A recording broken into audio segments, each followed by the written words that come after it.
Ladies and gentlemen, hello and welcome back to RLCS Overtime, a talk show all about Rocket League and the Rocket League Championship Series. Thanks for joining us. Thanks for being here. My name is Axel Toss, joined by an amazing desk of people. I'm going to introduce all of them right now. First of all, we all know Finable Carpet. How's it going? Doing pretty well, man. How you doing? I am super hyped because we have an awesome show in store for all of you. And we have two special guests. We have Kronovi and Quinn Lobdell. Gentlemen, how excited are you to be here today?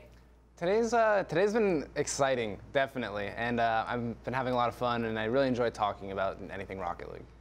He didn't sound excited. I'll sound excited for him. It's great. There's the That's hype. the enthusiasm. Hey guys, thanks for being here. Two mainstays in the Rocket League community, more on the North American side of things, and we have an amazing show. A lot of stuff going on in Rocket League. Season 4 announcements to talk about, DreamHack to talk about. We're having interviews with both of them a little bit later, so stay tuned to that. And we have a little bit of a trivia game a little bit later as well. So it's going to be a ton of fun, but first, let's get right into it, guys. Season 4 has been announced for RLCS. So many reasons to be excited. I feel like it's been ramping up. 1, 2, 3, 4. That's kind of how it works. But let's take a look at how this is going to work. We have open qualifiers coming in through 3 of them, where 96 will be qualifying for a play-in bracket, which will be happening in September, bringing us to league play. A lot to digest here, where we have 8 teams in the normal league of RLCS, and we have a development league happening. Very exciting, where 8 teams after the first 8 will be able to qualify and play some Rocket League on a weekly basis. So guys, let's dive right into this. Kronovi and Quinn Lobdell, I want to start with you guys. What are your big impressions here based on this announcement, and do you like what you're seeing on the screen here? Well, I definitely think it's a lot to take in at first, but what I see is more chances to qualify if you're just an average Joe. The ability to sign up for 3 potential dates, more flexible on your schedule. It is a tighter race if you make it to the play-in bracket, because Energy and Rogue are guaranteed to auto-qualify, and I'm sure they're feeling really good about that. But I definitely think it's a little bit less pressure than some of the other qualifiers. Yeah, I completely agree. I mean, just having spots reserved for teams is huge. I mean, it's so scary going into those qualifiers. I remember just season 1, the stress I had going from qualifier 1 and qualifier 2. That alone was so much. Just to know that if you're successful out of LAN, that you get to carry on that success into the next season. You don't have to worry so much about qualifying, which really, I think people don't understand how intimidating it is for the pros. Yeah, ultimately more abilities to play, more abilities to qualify. If you don't have a great day, guess what? You might have a second chance. And again, the biggest piece of news here, a part of this, is the fact that we're having a development league. So it's not just going to be the main RLCS, which we all know and love and is amazing, but we're going to have a step down from that so teams can have a better opportunity to stay in the picture, so on and so forth. But a very important part of this that you guys mentioned is the auto qualifying. Now, the way this works is 2 teams from the top teams from North America, from the regional championships, 2 of the top teams from Europe, the European regional championship, and our world champion. But let's focus on North America right now, where we have NRG and Rogue getting those auto qualification spots. And let's start talking about NRG, guys. This team came into the Season 3 finals, and I think surprised a lot of people. How are you feeling about this team as they've got this auto-qualified bid into the next season? I mean, they deserve it, 100%. They were dominating online, and on LAN, with the addition of Garrett, NRG has really stepped up their game, being #1 online for North America and #1 on LAN for North America. They absolutely just, watching them finally break those emotional barriers. We talked about it so many times. It was such a big deal. But finally beating their first European team. For those of you that hadn't watched prior to this season, NRG had never beaten a European team at LAN until this. And then they also beat Flipside Tactics, who's the team that knocked them out every year prior. So I think for them, after those first 2 games, they're like, we're good. Doesn't matter. Like, we're just going to go from here. I mean, those first 2 games, that's day 1 that they went home every other LAN. They never made it to a day 2. So this LAN was like a huge achievement. I think they really deserve that spot. I mean, well done. And guys, the conversation North America versus Europe, right? We've been having this conversation from the beginning, and we're going to keep having this conversation. We have one of the players on the team that was able to take down Europe in the first season final with G2. So you're making him blush. I know, that's my job. Flatter. So for me, NRG, and then we're going to talk about Rogue here as well. These are 2 teams from North America that came through and actually are kind of proving that, hey, maybe North America is getting into the picture a little bit more. Yeah, Rogue solidifying the 2nd place really came in clutch at the end of the season online, and they started off the LAN with a huge, not necessarily an upset, but Europe was looking strong. The leftovers were looking great. They were upsetting a lot of the EU giants, and Rogue really pulled that ahead in that series. It was really fun to see the fans get behind Rogue as well. I think they certainly were a fan favorite, both in the venue and online. And that's a storyline we like. Different teams coming up, making splashes, but ultimately North America versus Europe. That's the conversation we're focusing on right now. And I feel like it might be getting a little bit closer to that gap. I think also these auto-qualify bids, bringing you to the next season, really helps with the longevity of these teams. Rocket League, it's still relatively young as far as esports go, and teams break up like wildfire. Yeah. Once the season's done, they're like, oh, we can find better. But when you get that, you just have a little bit of a golden ticket now. It's like, well, we should probably at least 2 of us stick together, because that's the rule. Right. Because it might be worth it at this point, and it's great for them picking, having orgs pick them up, and I think it's great for just the scene to start making healthy, long-term teams. Yeah, and that's really important, and we're going to focus on that a little bit later as far as the rosters and how you keep that spot. But let's move into the conversation about Europe. We have a graphic to show you guys. Again, same situation here. We have 3 open qualifiers. 96 teams will qualify for that play-in bracket, and then the top 5 teams from the play-in bracket will join the RLCS. And once again, we have the next 8 teams joining the new division. And remember, Mocket, Flipside, and Northern Gaming, your auto-qualified teams from that European region. So same structure for Europe, guys. Right. 2 things to note that, one, there's 1 less spot. You have the world champions now in Europe. So they've done that to themselves. And just to reiterate, if you make it in one of the qualifiers, you make top 32, you don't have to play again. You're done. So we will see the full 96. Right, 96? That's good math. Yeah, that's good math. North American math, right? Well played. Were you going to say that, Kara? No, I was going to 100% agree with you. The race is a lot closer in Europe, considering they've kind of taken out one of their own spots. Yeah. Except maybe they'll get the spot back because of some roster things that have been happening. Yes, and we're going to get into that in a second. So let's go through these teams that have the auto-qualified spots. Again, these are taken from the top 2 teams from Europe from the regional championships and the winner of the world championships. And we're going to start with Northern Gaming, who are your defending champions from the world championships. Amazing play, coming through with a sub, and they were able to get this auto spot. And the question is, how are these teams all going to shake up as we approach this next season? But Northern, again, such a fast team. Yeah, Turbo was just amazing. Really stepping up in Maestro's shoes, like, of all people, Maestro, one of the best players in the world, right? I mean, such a strong player, and Turbo is coming in and making it. I don't think a lot of people even knew that Turbo was the sub, the way he fit in so smoothly, right? He performed exactly where he needed to, and I remember when they didn't make the auto bid, when they didn't make the final 2 in their regionals, I was like, no, because I knew they were going to be missing Maestro for LAN. Yeah. So I think we all knew Northern Gaming was the top 2 team, and that was their chance to give themselves a better opportunity. But who'd have thought that with the sub, they're like, well, we didn't get the auto bid from the regionals. Let's just do it at LAN and win that instead. It was such a treat to watch him fit in and to watch them play so well together. And since Turbo had been quiet pretty much all of season 3. And we're keeping a close eye on these rosters because we're already seeing Turbo competing with Gale Force for DreamHack with the whole new team going on there. So, and this has everything to do with Mocket. So let's take a look at some Mocket highlights here, as this is a team that came into LAN, such a strong roster, and they end up, coming through as the European regional champions, which is huge in and of itself, the best team in Europe, which is considered the strongest region in Rocket League right now. And then they're going through and able to replicate that performance at the LAN. Yeah, I mean, even in the regional playoffs to get the #1 seed for LAN, it was a bumpy ride. It wasn't easy. They had to go through Gale Force in a very close Game 7. Gale Force barely missed out on the playoffs, and then Mocket kind of took that energy and rode it all the way to the 1 seed, and then they took that energy and rode it all the way to the upper finals, where the classic, I guess now we can call it a classic Mocket curse, get to the grand finals, lose 2 best-of-7s. Unfortunate. Yeah.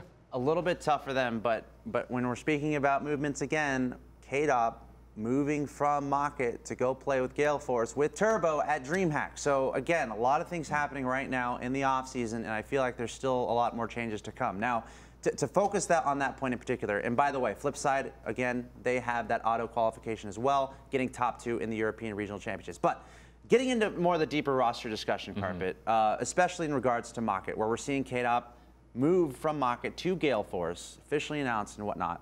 This leaves, Fairy Peak and, of course, Mystic what are they going to do? Are they going to move? Are they going to try to keep their spot? Are they going to try to pick up a third? You want to talk more about that, Carpet? I mean, it has to be important just hearing these two talk about how stressful it is to go through qualifiers.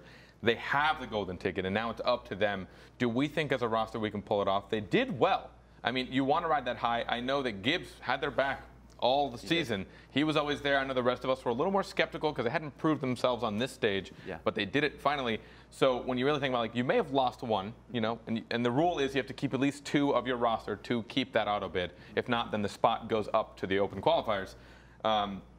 It becomes a situation of, do they have faith in themselves? And I think it's more they can probably speak on, is it worth it? If you, this is more a question directed towards you guys. Yeah.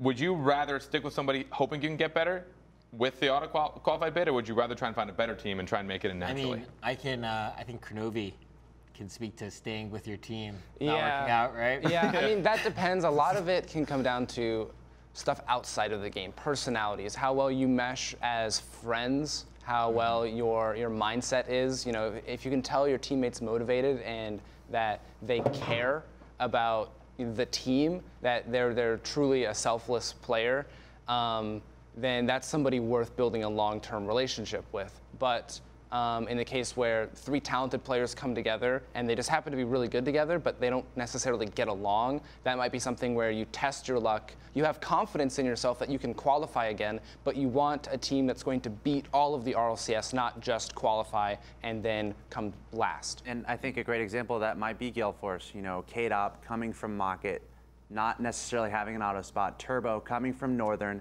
not necessarily having an auto spot. But here they are, Gale Force, with 3 of the top players in the world. Obviously, they feel very confident they can make through the qualifiers. And I think everyone on this desk, are we going to say, okay, no, Gale Force is not going to make it?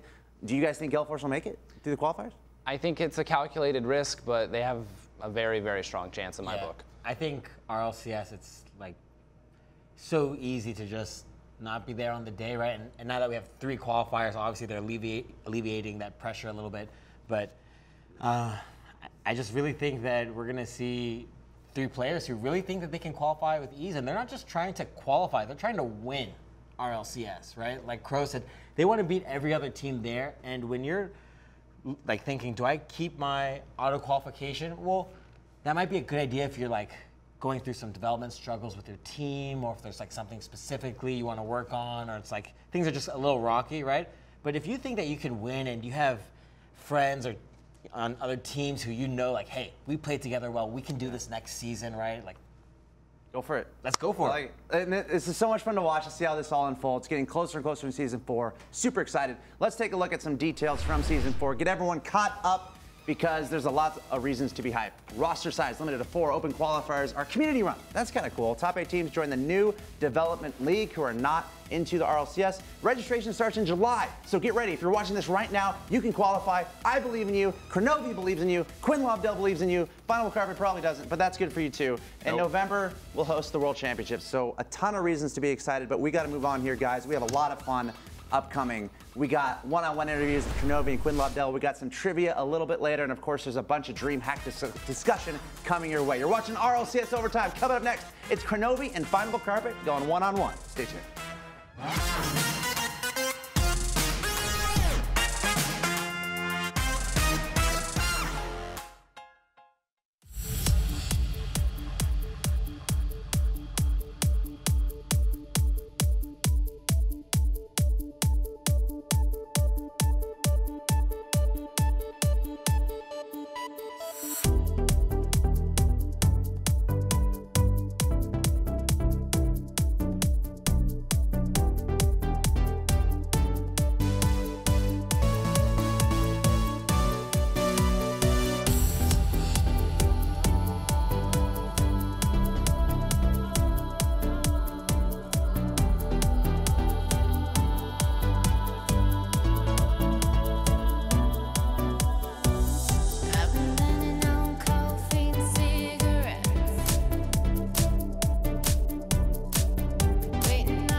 everybody. We have ourselves a very special guest.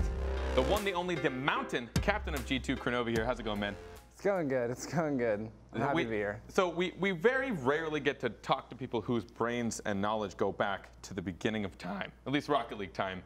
Yeah, you know, only 2 years ago, almost now, but it feels like a lot longer. It's been a while. So I guess if we start from the beginning, you won Season 1. You were the very first champions of the RLCS. How did that feel for you, especially since you've been playing SARP for nearly, what, 7 years, I think? And then all of a sudden now Rocket League's becoming a thing. Like, how'd that feel for you? I don't know. I felt like a lot of the work had paid off. You know, in the moment when I was playing SARP, I was just playing for fun. I really enjoyed it. I had a competitive nature, and I never really knew what I was working towards. But looking back, it definitely felt like, it almost felt purposeful, that I was meant to do this. It was kind of interesting, like this destiny, in a sense. Especially after we had the roster issues and the internal team conflicts happening right at the end of the first season, and that long grind, that month of just nonstop grinding and always being the underdogs, going into the tournament as the underdogs. You know, just all that work paying off. It was very rewarding and satisfying. Yeah, you being the underdogs was one of those weird moments where, like, Kronovi, the guy who pretty much everybody in the Rocket League scene knew, people that don't even know Rocket League know your name, and you were coming into Season 1 as the underdogs, but you still managed to take it. It was probably just one of the coolest moments to see, honestly. Yeah, I'm proud of it. Yeah, it was really awesome. So, just to kind of go through a little bit of history. So, you guys were always pretty much the best team for, like, 7, 8 months. Longer than that? I don't know. Almost a year. 7, 8 months is generous, yeah. Yeah, but for a long time, you guys were pretty much just, you were so hard to beat. You guys set the meta, right? You guys, you were the team to beat. Everyone had to adapt to you. I just want to have a little conversation with you about, like, how the meta started and how it started to develop and where it is now. So it started, I mean, you would know a little bit about the very, very beginning. Yeah, so from my memory, I believe the first Rocket League, like, 3 versus 3 tournament was done through like the community subreddit. And then just kind of these random weekly events popping up with ESLs and stuff that RLC was doing at the time. And the dynamic just worked out to where Gibbs was okay with holding down the fort, and me and Sad could do anything else we wanted, literally anything else. And at the time, players who were veterans, people who had played SARP in the alpha, those people were considered veterans compared to the people who had just bought the game like 4 weeks, 5 weeks earlier. So there wasn't really a necessary need most of the time for any real strategy. It was just pure mechanical skill. You could straight up muscle through people, you know. Just having the mechanics would often result in 1 versus 3 or goals like that. And having just one person back just in case something goes wrong was enough. And then you run into veteran teams versus veteran teams. Very often our team would struggle against Untethered, you know, Pluto, Waffle, Latch. They were the other veteran team, and we were battling with them for a while, and that's where strategy really came into play.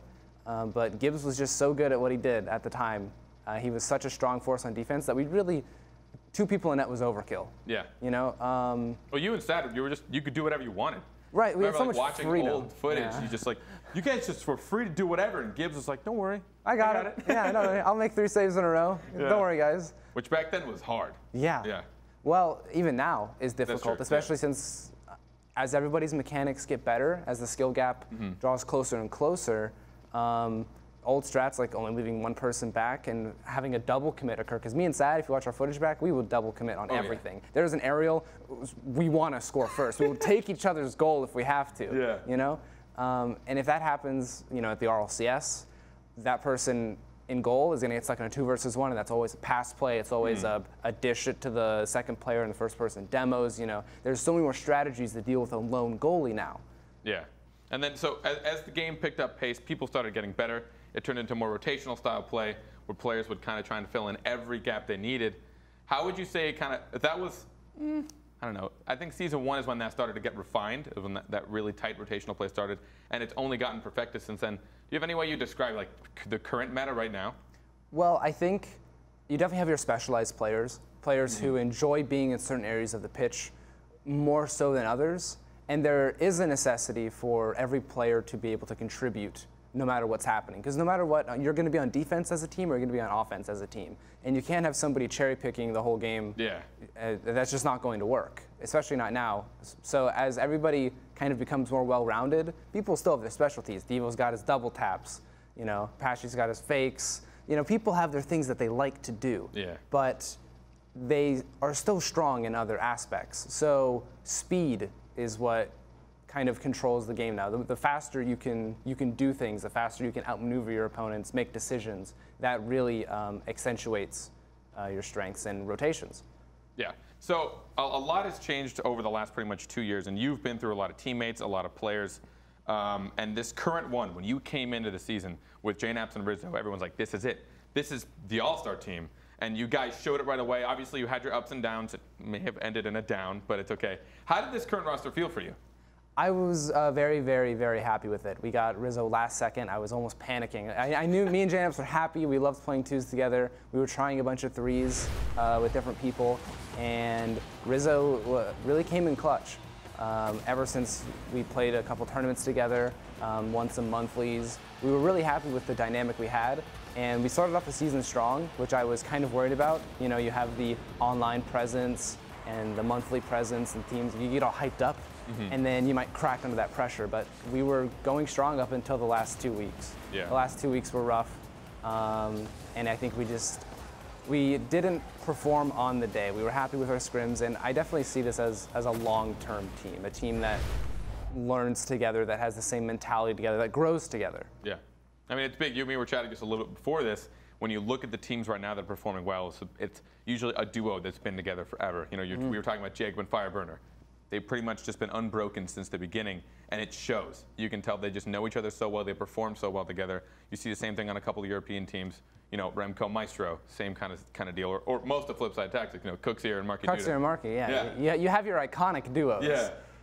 And I think it's really cool to know that you guys potentially want to become that. I think it's huge, especially since I know a lot of you guys have huge dreads, and you not making it to LAN is a little crushing to some people. And I guess while I'm on the subject, sorry to put you on the spot here, Crow. So the last 2 LANs you guys didn't qualify for. I'm curious to know, especially as a competitive player who's kind of always been at the top or near the top, how did that push you moving forward? How did that feel, especially the second time when you're like, oh, like you were so close, you were right there. What did that do to you as an individual? Well, it's always a bit crushing to go from a really high, winning the first ever RLCS, to then placing 7th. You know, just total crash. You know, what went wrong? How do I rebuild? I wanted to understand what mistakes I made, and so I tried to build that back up with this team, starting fresh again. And we were so close this time. You know, again, looking at our own mistakes, really trying to improve. It's motivating, but it's not easy to stay motivated sometimes. And I don't know, with this season, it's either 3rd time's the charm if I make it, or 3 strikes you're out if I fail again. For me. I don't think any of us want to hear the latter, but Krnovi, seriously, thank you so much for being here. I really appreciate it. I could probably ask you 50 questions, but we only have so much time here on the show. It's a pleasure. Thank you so much. But when we come back, we're going to cover DreamHack, and we got a good chunk of special events we got to talk about. So don't go anywhere, guys. We'll be right back.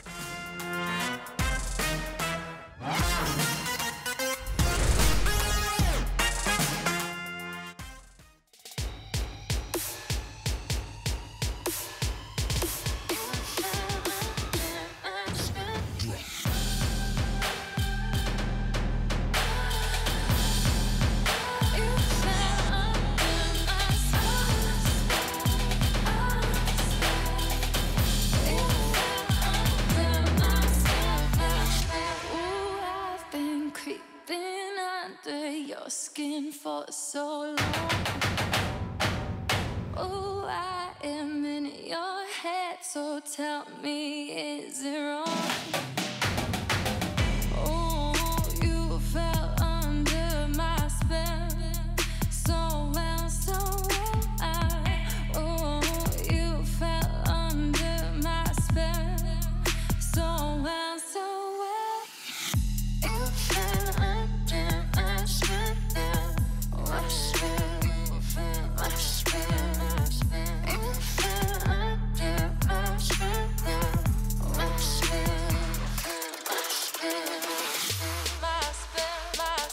My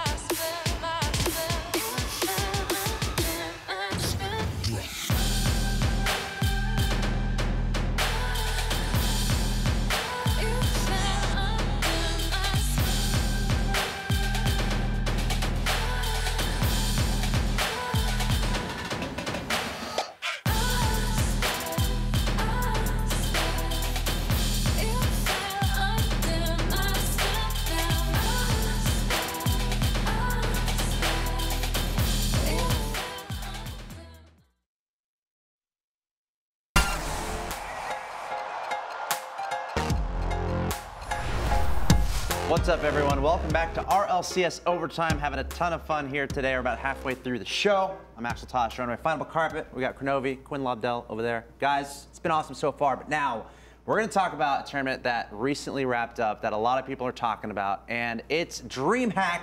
Just wrapped up in Sweden. Let's get right into it, guys, because this was an awesome tournament for a number of reasons. DreamHack, they've announced 2 Rocket League tournaments happening. One that just happened in Sweden, Atlanta coming up. We're going to talk about that in a second, but let's take a look at the bracket to see how this one unfolded, because look at the teams at the top here. Gale Force eSports falling to Flipside Tactics in the grand finals. And honestly, the top 4 teams there, I think, are pretty awesome in their own ways. Gale Force, Rogue, Flipside, Diffuse Kids. But let's start with Flipside here, your champions. A key thing here is Greasy Meister was unable to make it to DreamHack, so they got Mystic. They got Mystic involved. Mystic from Mocket, and he ended up helping that team of Mystic, Marky, and Cooksier emerge as champions. Yeah, I mean, Mystic really took over on the defensive side of things.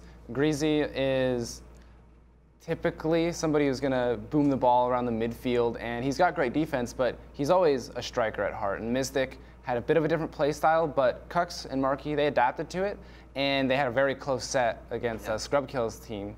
But they did end up taking the whole tournament in a very convincing fashion in the grand finals. Very impressive, but it wasn't easy. As you mentioned, Scrubkilla's team. And for those who don't know Scrubkilla, it's an interesting topic in Rocket League right now, where he's a little bit too young to play in RLCS, but he showed up to DreamHack playing a part of Diffuse Kids, and they actually made a pretty deep run in this tournament. Are you guys surprised about Scrubkilla and his team with Pashy and Niels Cook? Are you guys surprised about how well they were able to do in this tournament?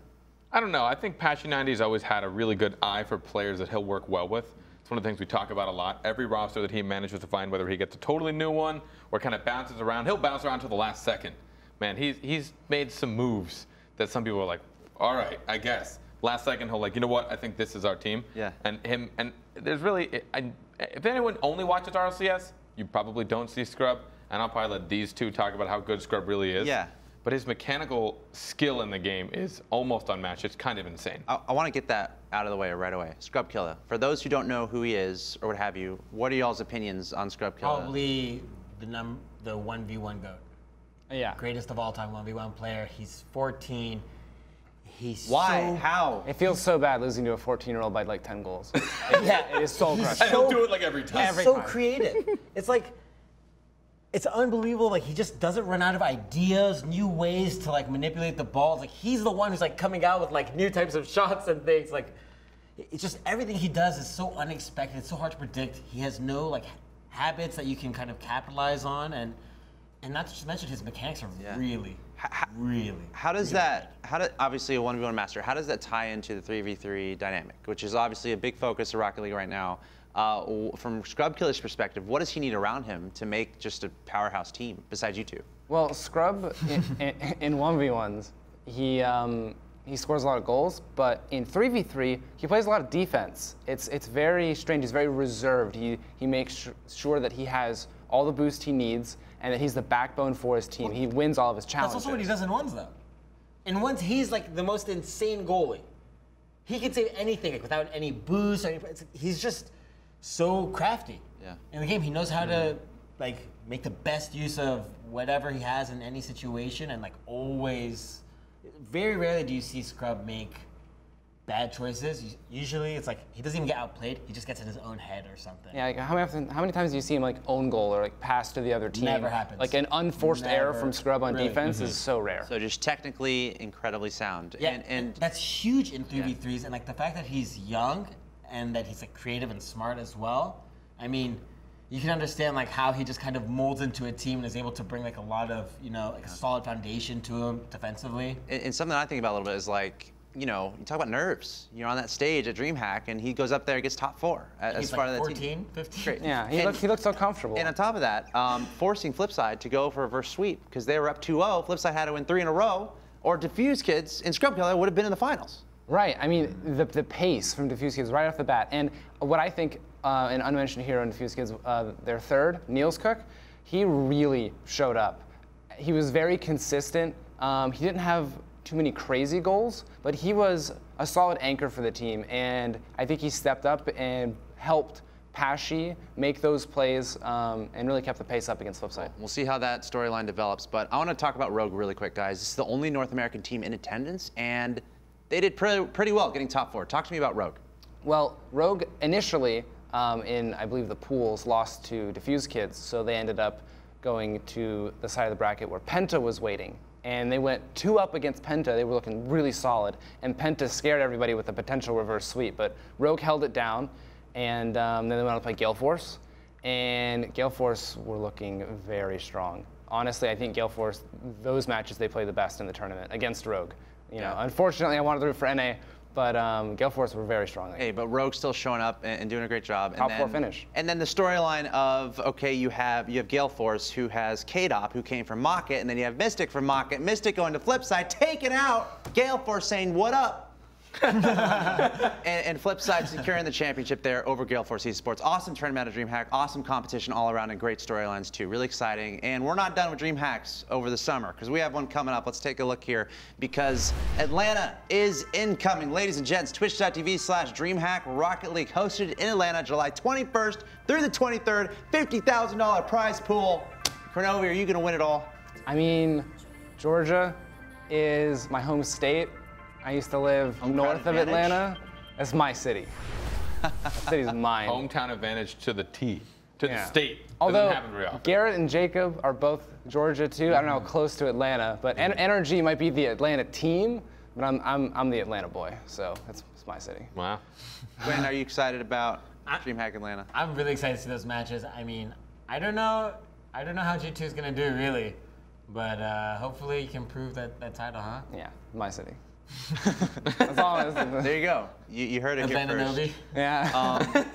Love seeing DreamHacks involve Rocket League in the capacity they are. I think Sweden provided a lot of amazing competition, and I don't think there's any reason Atlanta won't. I feel like obviously we're going to see many more North American teams. I wonder how many European teams are going to be involved with DreamHack Atlanta. You got any intel on that, Kronovi? I would fully expect Gale Force and Flipside to make an appearance. Those rosters seem to be like the most locked down. Yeah. I don't know. There's still a lot up in the air, and some people might not be able to travel. But I think we can be sure that Flipside's going to be out there. Yeah, I think we could guarantee Flipside. Yeah, I mean they just won the first one. They're definitely going to be the second one. So it's a lot of money too. These are like some big tournaments, right?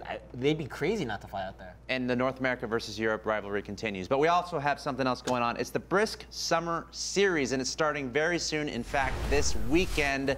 And look at this. We have your teams that have qualified and your teams that have been invited. Denial and Set to Destroy had the top cheer counts. They will be there. And invites were dished out to G2, NRG, the Muffin Men, Ohana, Splice, and Take 3. That starts again this Sunday, June 25th at noon Pacific. $6,000 prize pool, and there's a couple more throughout the summer. Guys, talk to me about the Brisk Summer Series. Well, I'm happy to be invited, and I'm definitely not afraid to take the risk. Oh, you can't be afraid to take the risk if you're playing in the Brisk Summer Series. Exactly. So I can't turn it down, you know. Like that. Carpet, come on. Carpet, what's going on, man? With Waypunk not here, I thought we were done with puns, but apparently we're not. No, I think it's awesome to see these teams that we don't normally see as often. You know, we get to see people like Splice, Ohana, teams that we didn't get to see throughout RLCS League play. Yeah. I don't know how locked in those rosters are. They're a little bit harder to get news on because they're not announcing things, because they're not in the limelight as much. Yeah. So I don't know if those rosters will still be around, and I know some of them have switched up. I think we're going to see Dapper, I think, on one of them as well. Potentially, maybe. I don't know. Potentially. And it's all up in the air. It's a little up in the air. It's a little early. I love it. Yeah. I love it. Nothing concrete. Tune in to find out Brisk Summer Series. Very exciting. Twitch.tv/Rocket League. See you there. Another tournament that's happening. We like giving some hype to some community tournaments going on. We have the Mad City Summer Shootout. Let's take a quick look at this. Happening in Chicago also this weekend. So if you're in Chicago, go hang out. Me and Kronovi are going to carpool down there and win this. But if you want to compete with us, 2v2 LAN, and then somehow do Brisk at the same time. We'll figure it out. Don't worry about it. 2v2 LAN with $1,000 prize pool. 32 teams max, June 24th, Ignite Gaming Lounge in Chicago. Huge shout out to this organization. And if you're watching this and you have the ability to set something up like this, go do it. We love it. We love seeing this, especially on RLCS Overtime. So that kind of wraps up our tournament discussion. But we have a lot more exciting stuff coming up on the show. Trivia is going to be happening a little bit later with these two, Kronovi and Quinn Lobdell, so look out for that. Otherwise, I'm so excited to see the Chicago tournament coming up. Brist Summer Series coming up as well, and DreamHack. Stay tuned to that. But that is going to wrap it up for this segment. Coming up next, it's Quinn going one-on-one with Carpet. Stay tuned.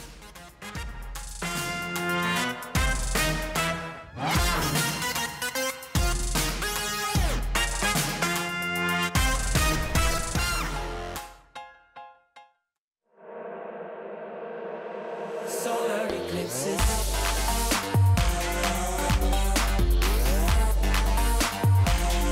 Solar eclipses. Solar eclipses.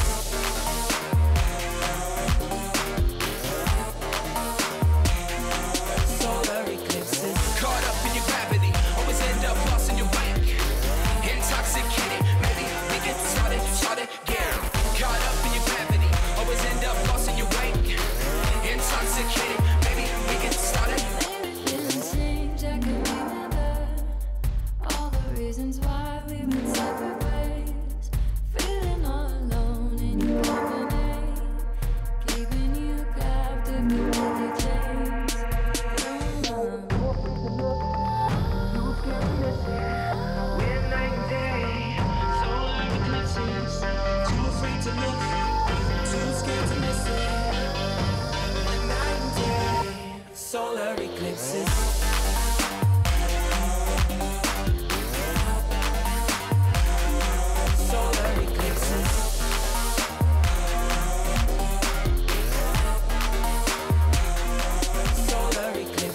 Caught up in your gravity, always end up lost in your wake.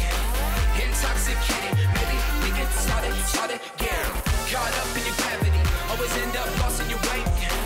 Intoxicated, maybe we get started again. Tomorrow we build. Depends on the future we want, we can make it as real. Maybe we will, though. Give up the ego. Making it feel good. Too scared to just let it go. Too scared to just let it go. Tomorrow we build. Depends on the future we want, we can make it as real. Maybe we will, though. Give up the ego.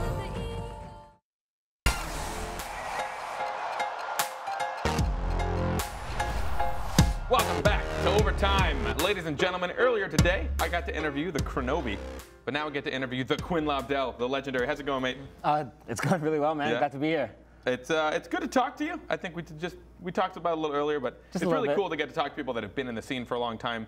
You guys have been in it way longer than I have. I was in it kind of early. I've known you. You're an OG. I mean, yeah, a little bit. You've been around since I have. So you're definitely more decorated than I think people might know. Oh, yeah. You were in it since the beginning, especially anybody that really kind of just started tuning into Rocket League, maybe in middle of season 2, late season 3. They might not know you as much. So let's get a little history lesson on the Quinn Lobdell.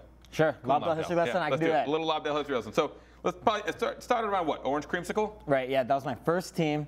So Orange Creamsicle was just a team I made with a guy I met playing ranked named Edwin. Yeah. And we turned out, I guess, to be better than we thought, right? Yeah. So we ended up kind of competing, and we went into our first tournament, one of those ESL tournaments, you know, those like Sunday weeklies. I think you won like $35 between 3 people. Like, you know, we're obviously in it for a couple fun. of Cokes a person, yeah. Right, yeah. And we ended up making it, I think, all the way to the quarterfinals when we got knocked out by Untethered. And Untethered was our first taste of like SARP vets at the time. So, yeah. I mean, that just like instilled the fire in me and Edwin. I had another third. I shouldn't forget it. It's not just me and Edwin. I mean, most of you guys struggled to keep a third for a while there. Well, yeah, we initially had Enigma Please. That was our third, right? Oh, Enigma. Enigma Please. Forgot about that and, guy. And shout outs to Enigma Please, wherever you are. Right? He was a great guy, but just didn't work out, and we were a little too competitive for him. So we just struggled to find a third for Lord knows how long, right? Pretty much the rest of Orange Subsicle, as it's known. Yeah, Orange Subsicle. So at what point do you feel like I'm a pro in this game? Like I'm one of the best. It had to be kind of weird and surreal because I know at the beginning, I think, you know, when we first kind of met, you felt like I'm not a pro, but then you were. Like, what was that like? Yeah, it was like, I mean, I'm playing this game just for fun, like in my free time. I'm really competitive. I mean, you know this, right? So, yeah. Yep. A little too well. So like I just loved playing it, and I got to, at the time it was like a pretty high level, right? Me and Edwin, before we knew it, just had like people calling us pros and like saying, "Oh my God, I can't believe it's Orange Creamsicle or something" in like our ranked games. We're just like, we're just people too, man. Yeah. You know, like we're just playing this game for fun. But yeah, it just kind of happened. I never really expected it. Before I knew it, like once the pro scene, right, started to develop, once there were more teams, I think that's when I started to like give a little bit more respect to being considered a professional. Yeah. So you've always had like one of the most hyper analytical minds I know. Whenever Right. I talk to anyone about Rocket League, you can just go on for days and days and days. And you had this even when you were a competitor, though. And I'm curious, do you feel like that was good for you? Because I know you kind of took the coaching role to the teams that you were on. Right. You always wanted to watch replays and analyze. Do you think it was like, what are the pros and cons to that? I think that like I definitely can be a little overwhelming sometimes, right? A little bit. Yeah, Coach Quinn, like is here to stay, right? So I mean, I can't help it. It's just who I am. I love to like analyze and look at the game, and I see faults and errors. I told you I'm really competitive. I want to fix them. And so best way to fix it is by watching your own tapes, right? Watching replays. And I'm a big fan of soccer in general, right? So there's a lot of things that carry on from soccer into Rocket League, and people didn't really realize that. So I kind of took liberty to teach my team whether they wanted me to or not. Do you feel like that ever had like a con to it? Like, do you ever feel like you thought too hard? I think sometimes I get into my own head. Yeah. Definitely. I think that happens to almost any pro. Where Pretty people much. You start tilting. You're like, oh, I'm doing this or I'm doing that wrong. It's like, calm down. Yeah. Take a breather. Everything's fine. At what point? So shortly after season 1, you kind of took the step down from the competitive scene and pushed more towards the caster role, analyst role. I know you've done a lot of cast for big tournaments. What was the motivation for doing that? Quitting the Rocket League like as a competitor, that was a little bit tough. I know that Pluto and Espeon were interested in trying out a different third as well. That was when I was on Genesis, right? Yeah. So after what was a relatively successful RLCS season 1, I mean, we made it from, we were predicted to get 7th or 8th seed, right? Yeah. And we got 5th, 6th. So, I mean, wasn't the greatest, but definitely outperformed people's expectations of ourselves. We knocked out Mocket EU, That which was huge, yeah. They were like, what, 3rd You or took something? Patchy down. Yeah, the that Patchy Slayer. The Patchy Slayer. That's the title you'll never let down. You want that title in game, the Patchy Slayer. Oh, Soundix, if you're listening, you know. Please get him one. So I guess when I was interviewing Crow, we talked a little bit about metas as well. Right. I want to talk to you about the current meta, the way players are playing now. I know the better players get, the meta changes are a lot more subtle. But what do you feel about the way players are playing now? Now compared to when I used to play? Well, It's maybe been a long not time, that man. far back. It's a long Let's do time. like a medium ground. The biggest thing that any person can see, especially noticeable for me, someone who I don't even play recreationally nearly as much as I used to, right? And so I noticed my skills declining.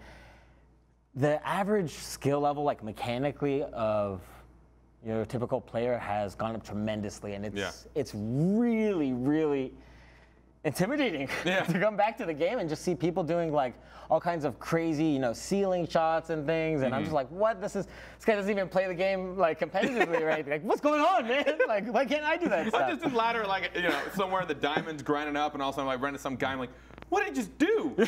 People are monsters now. It's insane. Pretty crazy. Yeah. But as far as the meta goes, I mean, like with regards to mechanics, the game has gotten so fast. And I had the chance to talk with Cux.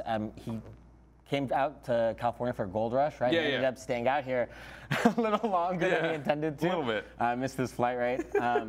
I talked a lot with him about the meta, and we both agree like the game is just becoming much faster pace, to the point where if you're just not at a certain speed, if you're not able to react or keep up, like you're just gonna never be able to compete even a little bit. And once you can match that speed of all the other super fast teams, that's when slowing the game down becomes a little bit more effective, because other teams kind of have to be able to respect that you can go fast, or I mean, you just kind of have to show that you can do things, and they'll give you your space. It's just the game has gone so fast, and we see that with this mock team and Northern Gaming, both of them playing so fast. That was insane. Devo blowing my mind in this RLCS. But I just think the meta overall evolved into like a really, really fast-paced game. I think that in the future we might see it slow down, honestly, in the sense that people taking more time to make their decisions. Yeah. But I know we talked earlier. I agree with you. I don't think the game's ever going to become slower with regards to how fast everybody's just moving across the field. Because it's like, unless the field gets bigger. Yeah. Or something like that, right? Like you have to always respect the pace that someone can do, and especially boost control becomes so prevalent once people start getting better. And if you can start just keep pounding down on offense, we see it happen so many times where a team has just full control. We'll see a game go 4-0 because one team they started the pace and they kept the pace, but then next game they'll lose like 2-0. And it's like because they weren't able to ramp it in that pace. It's and once really you hard lose to boost maintain control, that. Yeah, because if you mess up once and they're able to snag a boost and then get possession, like you lose that so quickly and you lose that mind game of pressure. Yeah, that's one thing that people like don't really understand so much. That those players who are just playing lightning fast. Sometimes they're not the smartest players. Sometimes they're not the most thoughtful, right? Or Yeah. But just the fact that they're putting so much pressure on your boost and on bumping you and moving the ball around the field and just. You just feel like you never really get a handle on the game. So, I mean, it can be tough to play around. I think that, I know that Cucks definitely felt that he needed to get faster. For sure. Well, Quinn, I could talk to you for absolute days about this. Thank you so much for coming. It's always a pleasure, man. Appreciate you being here. But when we come back, we've got a fun little trivia segment for you guys. We're going to bring Crow back up, and we're going to peg their minds together and see who knows more. Don't go anywhere, folks.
Welcome to Trivia with the Pros. We don't discriminate here. Old pros, current pros.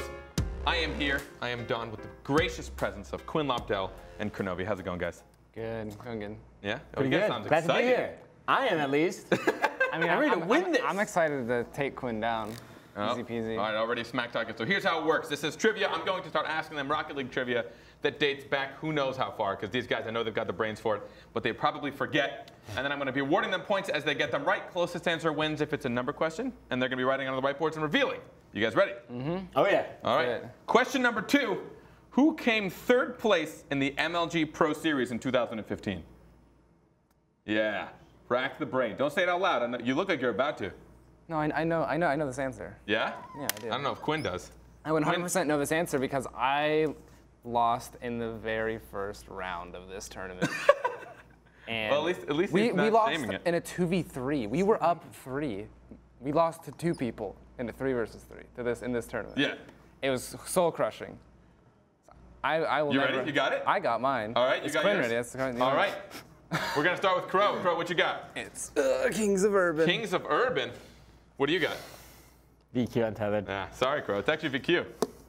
Is VQ it? came third. Yeah. Really? Yeah. Kings. I could have I don't know. sworn They the didn't grand get finals was yeah. flip side. Yeah, get it, Crow. Sorry. Quinn, we can only handle so much energy here. Sorry, nice guess. Yeah. Fun fact, the roster for that, like we talked about earlier, Licinio, Vafele, and, whoa, I just lost it. Pluto. How can I forget Pluto? I'm sorry, Pluto. I'm so sorry. All right, See how all right. I knew? I think I Pluto, messed my up. teammate? Did I say question 2 or I said question? Former teammate? Former teammate? You said question 2. That was did. question 1. That was question 1. Sorry. Sorry, mistakes happen. I'm just as excited as Quinn. All right, question number 2. You boys ready? In season 1, the European team, Team Solid, consisted of Flarky, Seeks, and who? Yeah. Rip this guy if you don't remember him. Yeah. I want to know if you guys got it. Think hard.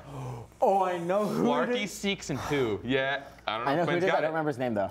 But I know who it is. I have a I couple know who it is. I just don't know I know who it who is. his name is. Like, I know who the guy is. I watched him play. Yeah. No, we all watched him, but can you remember his name?